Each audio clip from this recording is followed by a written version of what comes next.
So, my name is Suzanne Power. I've been married twice and I haven't changed it. And I think that's because I was born this way.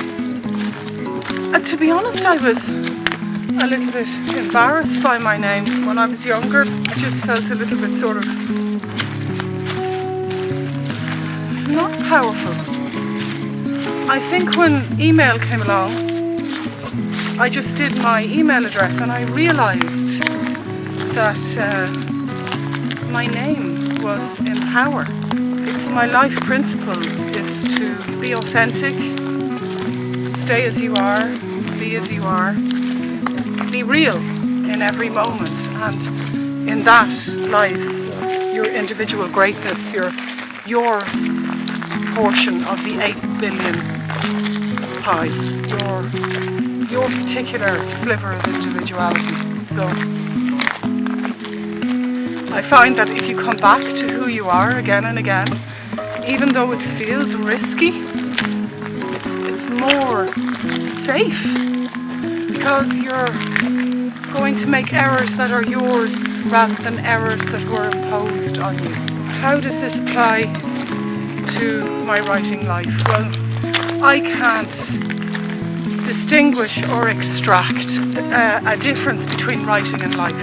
To me, they're bound up together. They're just enmeshed. Who I am as a human being is who I am as a writer. The more true I was to what I really think, to who I really am, and what I really want to say, the more it attracted the kind of things a writer wants: publication, a reading community, a community of students. So I never had a grand design or a game plan. I don't work from ambition. Pretty ordinary, and I think deeply. I'm highly sensitive. I love in a way that goes under the skin, and I don't see the difference between success and not success. I only see who the person is within that. So I've met and worked with top flight individuals in the world's eyes, in the fields of the arts, and I found them to be sad people. I remember years ago I was at a literary festival and I was talking to a really well-respected author on the international stage, and he was so lonely, and I thought he's suffering from the same loneliness as the failed writer, as the failed artist, so I began to see failure differently. I began to see that failure is a perception as much as success is a perception. Successful people are miserable, failed people find joy, and so I believe in the power of the moment, the creative impulse, the life force. I really believe in that. I can't describe how much I believe in that, actually. I find it quite emotional even to talk about it, because I just believe that if you are exactly who you are, exactly how you were meant to be, if you just allow yourself to unfold, then you are totally in your right life, in your right force, regardless of what conditions exist outside it, whether they be punitive, whether they be enlarging you in a kind of visible sense with financial security and all the things that people are desperately trying to hang on to in this world. If you just reach yourself in any given moment and you're expressing that in any given moment, then all else falls away and you become who you were meant to be at that time. And whether it's received is another thing. You know, if it's received, all well and good.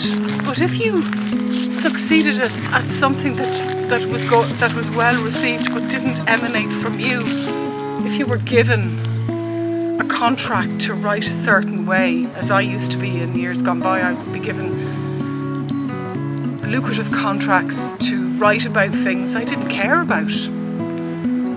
Hollywood, celebrities. I knew I was struggling in my first incarnation as a person who interviewed people that other people admired, adored and wanted to be, and I found those people very fragile, and I didn't find them engaging, and I thought that their lives were very tense, because as artists they're not happy sitting in a box talking about who they are. If I met them on the set or on the stage, they'd be much more themselves.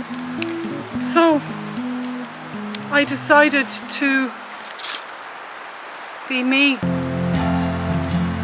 and I'll tell you something, me is not easy, really, it's not. So that's why I've come up with the idea of the name that I was born with, that I kind of wrestled with in the early 70s because of a pop artist who sang a song called Power to All Our Friends, and the name I grew into and that I couldn't abandon in my 2 marriages. I'm talking about the power of the powerless, the power of the person who suffers and still sees who they are within that suffering. The powerful survivor. Powerful survivor.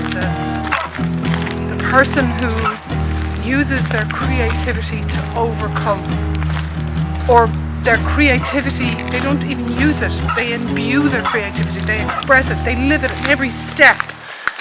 They live it, and they become, by being entirely themselves, they see the world magically, differently. It illuminates them, so that even pain then becomes beautiful, sorrow and suffering and all the things that people express, that people go through and need artists and poets and playwrights and filmmakers and authors and troubadours and musicians and and actors, that we need artists to express our pain in a way that can contain it, that can help us formulate an understanding and a plan out of suffering and into understanding. That's what writing does to the writer in the moment. That's what any art form does to the artist in the moment. And then the wonderful relationship, so intimate and so personal, is the receiver of that particular poem or short story or non-fiction, creative non-fiction or novel, that they read it and they become more because of what they've read. They become more themselves. They become more themselves. I mean, what could be more powerful than that?